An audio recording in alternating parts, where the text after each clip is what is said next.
मैं एक 20 साल की हसीन चोरनी हूँ। एक घर में चोरी करने गई तो मैं पकड़ी गई। वह पुलिस वाले का घर निकला।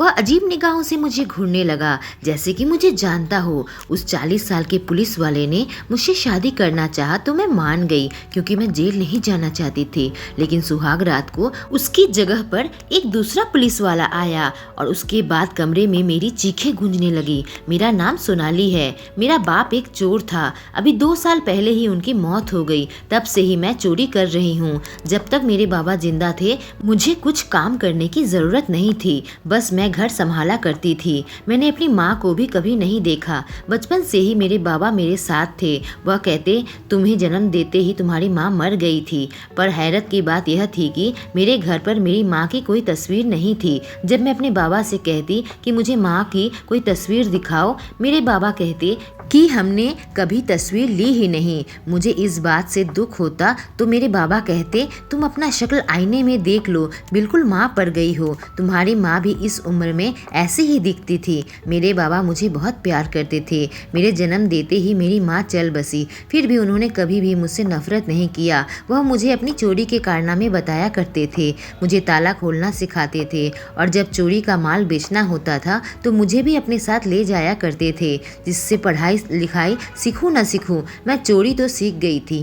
बाबा के जाने के बाद हर रात मैं निकलती और लोगों के घर पर चोरी किया करती थी। मैं उन घरों को चुनती थी जो कि बंद रहता था। चोरी करके अगले ही दिन सारा सामान बेच दिया करती थी। ज़्यादातर तो मैं कीमती सामान ही चुराती थी, जैसे कि सोना, पैसा या मोबाइल, लैपटॉप।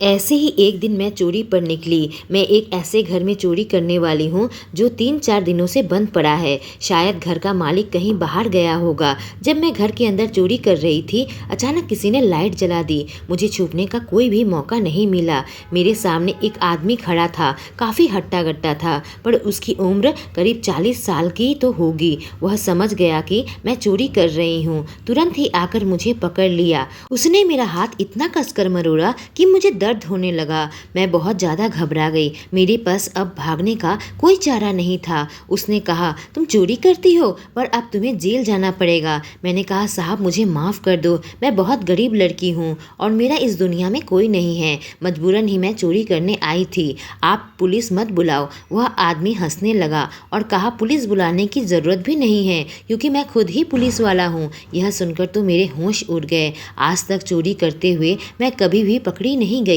यह पहली बार है कि मैं चोरी करते हुए पकड़ी गई हूँ, वह भी एक पुलिस वाले के हाथों। वह पुलिस वाला मेरी तरफ ऐसे देख रहा था कि भूत देख लिया हो। मेरे एकदम करीब आ गया और मेरे गालों में हाथ लगाकर मुझे एकदम करीब से देखने लगा।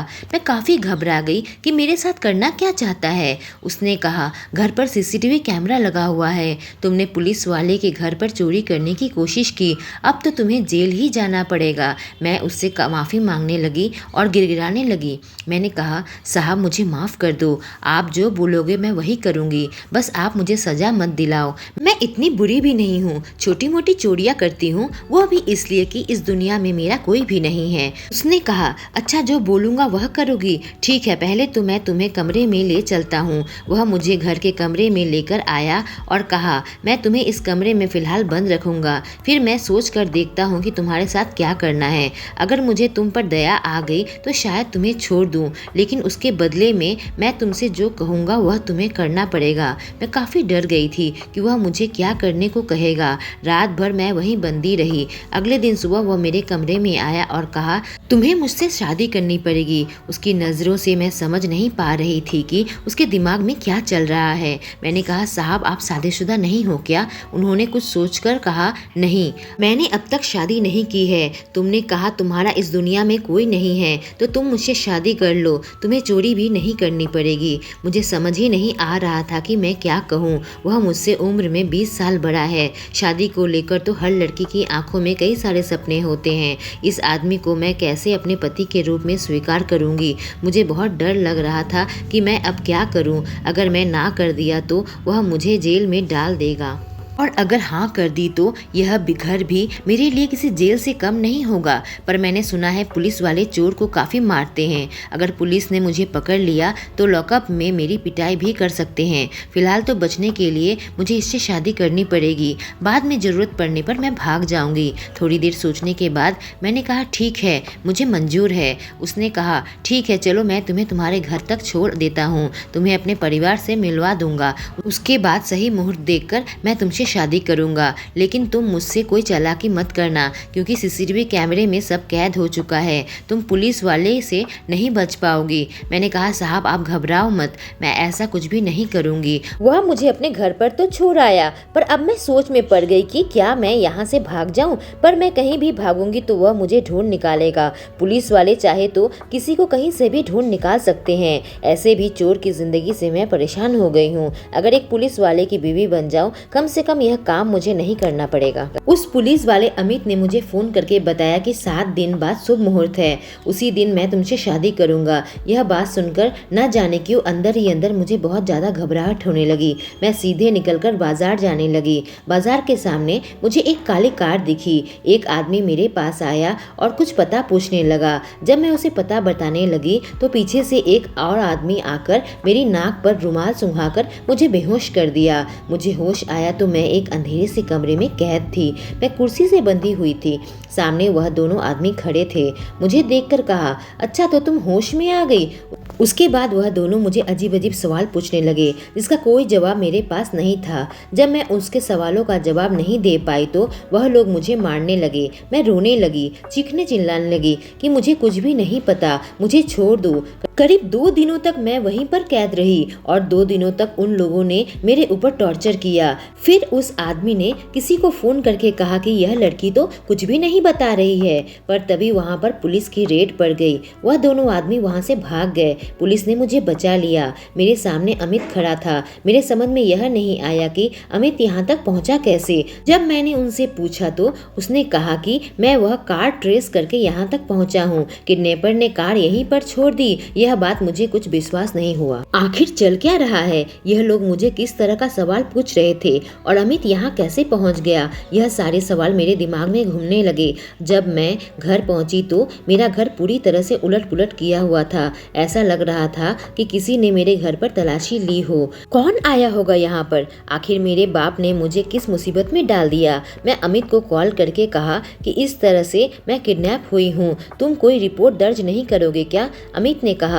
तुम एक चोरनी हो तो तुम कैसे रिपोर्ट लिखवाओगी? मैंने कहा पर मैं तो किडनैप हुई थी। अमित ने कहा मैं तुम्हारे पास आता हूँ। जब अमित मेरे पास आया तो मुझसे पूछने लगा कि वह लोग तुमसे क्या पूछ रहे थे, किस लिए किडनैप हुई थी तुम बताओ। मैंने बताया कि वह लोग मुझसे क्या सवाल पूछ रहे थे तो उसने कहा इसका रिपोर्ट बनेगा तो उल्टे तुम फंस जाओगी और तुम्हें जेल में जाना पड़ेगा। क्या तुम यही चाहती हो? तो मैं रिपोर्ट बना देता हूँ। अमित मुझसे शादी करना चाहता है और मेरे किडनैपिंग का कोई भी एक्शन नहीं ले रहा। उसने किडनैपर को भी छोड़ दिया और रिपोर्ट तक नहीं लिखवाना चाहता।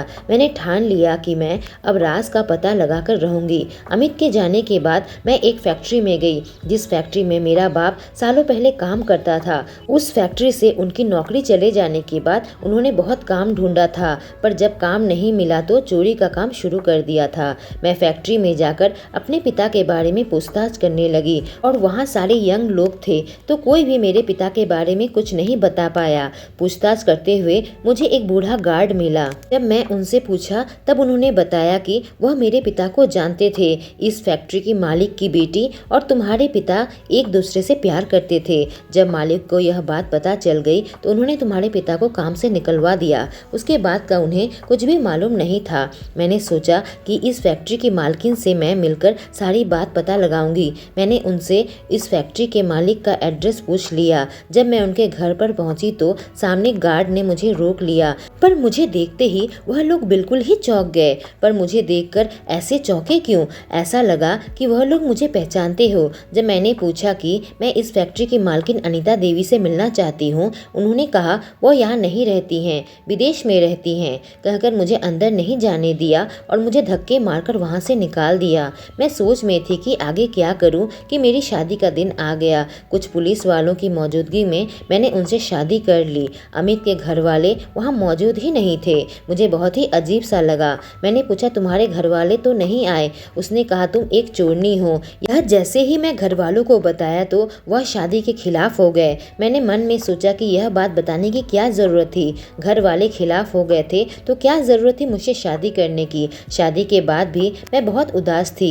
मेरे पति मुझे अपने घर पर लेकर आए। सुहाग रात का कमरा सजा रखा था। दिन भर मैं इस कमरे में रही। मुझे यहाँ रहने में बिल्कुल भी मन नहीं लग रहा था। मुझे अपने घर की याद आने लगी। रात होते ही मुझे डर लगने लगा। मुझे केवल यही बात सता रही थी कि जब मेरे पति कमरे में आएगा तो मैं उसे कैसे झेल पाऊंगी। तभी कमरे में किसी के आने की आहट हुई। जब मैंने देखा तो मेरे सामने मेरे पति नहीं बल्कि एक दूसरा पुलिस ऑफिसर था। अंदर आते ही उसने दरवाज़ा बंद कर दिया और कमरे में मेरी चीखें गूंजने लगी क्योंकि वह मुझे मार रहा था और वही सवाल पूछ रहा था जो पहले किडनैपर्स ने मुझे पूछा था। पर मैं बार बार यही कहती रही कि मुझे इसके बारे में कुछ भी मालूम नहीं है। मुझे सच में इसके बारे में कुछ भी मालूम नहीं था। आखिर मेरे साथ हो क्या रहा है। मैंने उससे कहा, मेरे पति कहाँ हैं? उन्हें भेजो। आप मेरे कमरे में ऐसे कैसे आ गए? करीब 2 घंटे तक उसने मुझ पर टॉर्चर किया। फिर उसने एक फ़ोन लगाई। उसने कहा, सर यह लड़की तो कुछ भी नहीं बता रही है, आप ही देख लो। वह कमरे से चले गए तो अमित कमरे के अंदर आए। मेरी नाक से खून बहता देख उसने एक रुमाल से मेरा खून पोंछा और कहा, तुम सीधे सीधे उस सवाल का जवाब क्यों नहीं दे देती जो तुमसे बार बार पूछा जा रहा है। मैंने कहा, अमित मुझे इस बारे में कुछ भी नहीं मालूम। उसने कहा, देखो तुम्हारे बाप ने करोड़ों रुपए की मूर्ति चुराई है और हमें वह मूर्ति चाहिए। मैंने कहा, मेरा बाप 2 साल पहले ही गुजर चुका है और उसने अगर कोई मूर्ति चुराई होती तो उसे बेचकर हम अमीर नहीं बन जाते क्या? तुम्हें लगता है कि मैं अमीर हूँ? तुम्हें गलतफहमी हुई है कि मेरे बाबा ने मूर्ति चुराई है। उसने कहा, तुम्हारे बाबा ने सालों पहले यह मूर्ति चुराई थी। उस समय तुम बहुत छोटी थी। पर तुम्हारे बाबा ने वह मूर्ति बाजार में नहीं बेचा था और उसे अपने पास ही रख लिया था क्योंकि अगर मूर्ति बाजार तक पहुंचती तो हम तक वह पहुंच जाती। वह मशहूर इंडस्ट्रियलिस्ट के घर की मूर्ति है और करीब अभी उसकी कीमत 30 करोड़ की होगी।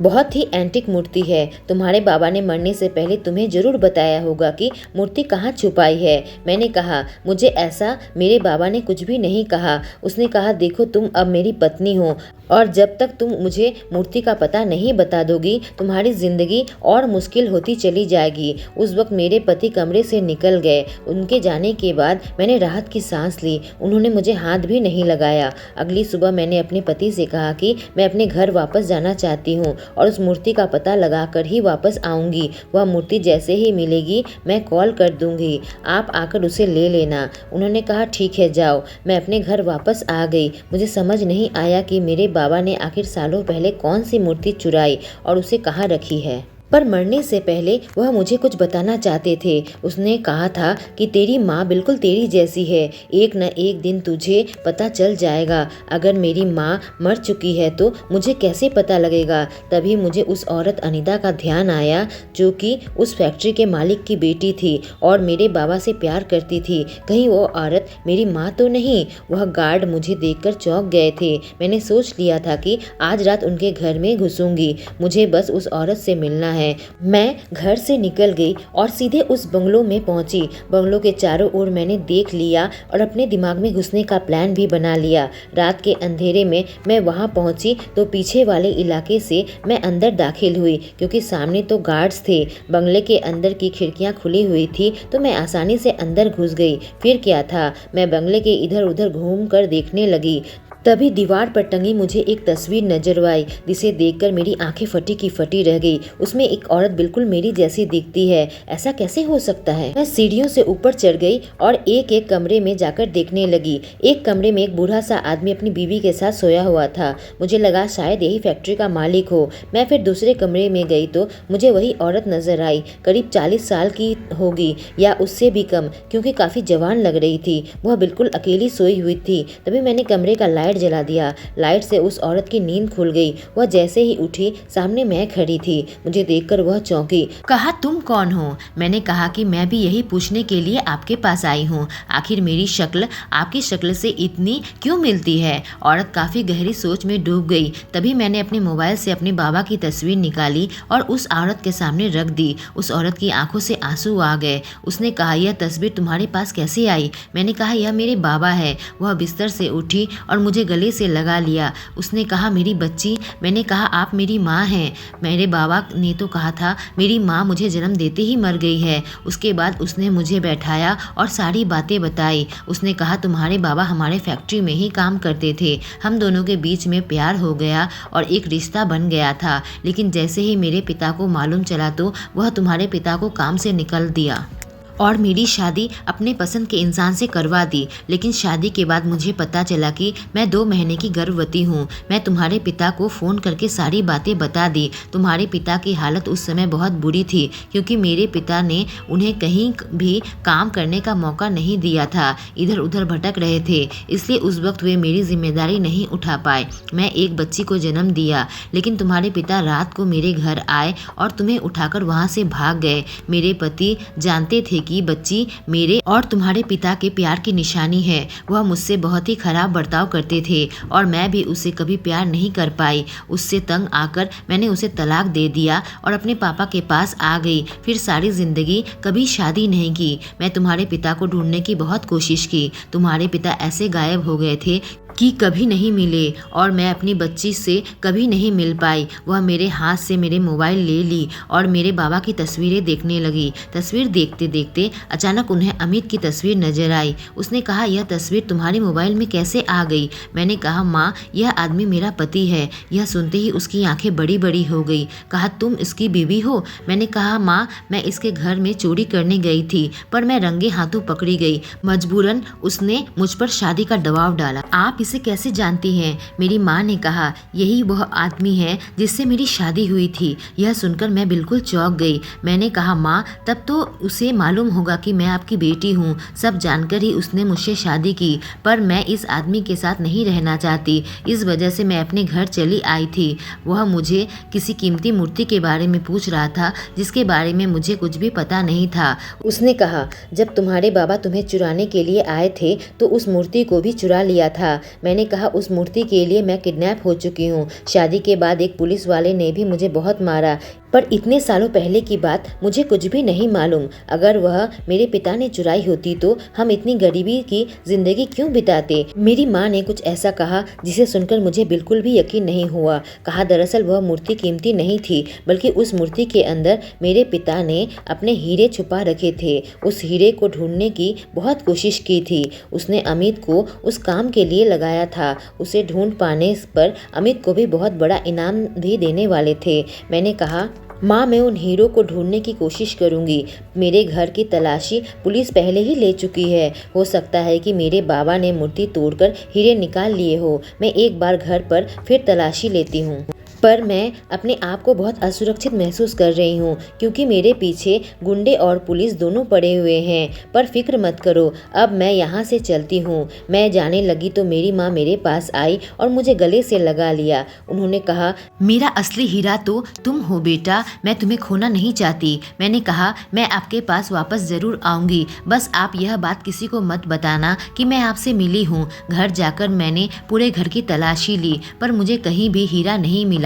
मैंने सोचा पुलिस भी तलाशी ले चुकी है, पुलिस को भी हीरा नहीं मिला था। तभी मेरी नज़र मेरे इकलौते खिलौने पर पड़ी जो बाबा ने मुझे दिया था और कहा था, अपने जान से भी ज्यादा इसे संभाल कर रखना। सालों पहले दिया हुआ वह तोहफा मैंने आज तक संभाल कर रखा है। वह एक टेडी बियर था। मैंने अपनी माँ को फ़ोन नंबर ले लिया था। मैंने अपनी माँ को फ़ोन मिलाया और कहा, माँ, मुझे कुछ मिला है, मैं आपसे मिलना चाहती हूँ। आप बताओ कहाँ मिलना है? मेरी माँ ने मुझे एक एड्रेस दिया और कहा, तुम यहाँ पर चली आओ। जब मैं अपनी माँ से मिली तो मैंने कहा, माँ मैंने पूरा घर छान मारा पर हीरा कहीं नहीं मिला, पर मेरे पिता ने मुझे एक इकलौता खिलौना दिया था और कहा था इसे ज़िंदगी भर अपने पास संभाल कर रखना। मैंने उन्हें वह टेडी बेयर दे दिया। मेरी माँ ने जब टेडी बेयर को काटा तो उसमें से करोड़ों के हीरे मिले।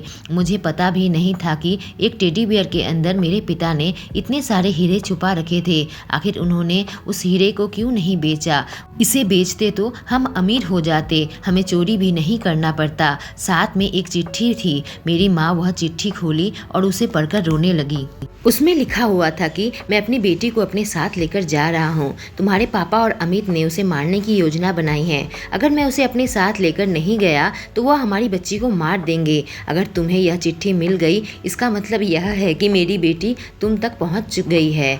मैंने यह मूर्ति भी चुरा लिया जिसमें करोड़ों के हीरे हैं। अब तुम्हारे पिता हीरे को ढूंढने में अपना वक्त बिताएंगे और बच्ची के बारे में भूल जाएंगे। अपनी बच्ची की सुरक्षा के लिए मैं यह हीरे चुरा रहा हूँ। मैं कभी भी नहीं बेचूंगा, नहीं तो हमारी बेटी की जान खतरे में पड़ सकती है। माँ कही कि मुझे पता था कुछ ऐसा ही होगा, वरना तुम्हारे पिता तुम्हें मुझसे कभी अलग नहीं करते। तुम्हारे जन्म से पहले मुझे भी शक हो गया था कि मेरे पिता और अमित के बीच में कुछ खिचड़ी पक रही है, लेकिन उसके बाद मेरे पिता ने सारा ध्यान उन हीरो को ढूंढने में ही लगा दिया और मेरे पिता के बाद मेरे भाई यह काम जारी रखा। मेरे पिता और भाई ने मिलकर ही तुम्हारी किडनैपिंग कराई होगी।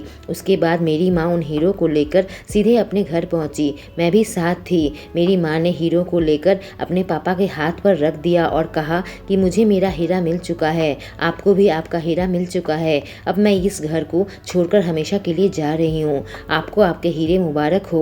मेरी माँ ने मेरा हाथ पकड़ा और हम उस घर से निकल गए। हम वहाँ से सीधे एयरपोर्ट पहुँचे और मेरी माँ मुझे दूसरे शहर में लेकर गई। उसने कहा, बेटा हम नए सिरे से अपनी ज़िंदगी शुरू करेंगे। मैंने कहा, माँ मैं और अमित? उसने कहा, तुम अमित की फिक्र मत करो बेटा, अब हम आज़ाद हैं। दोस्तों, अगर यह कहानी पसंद आई हो तो चैनल को सब्सक्राइब करके सपोर्ट करें। Thank you.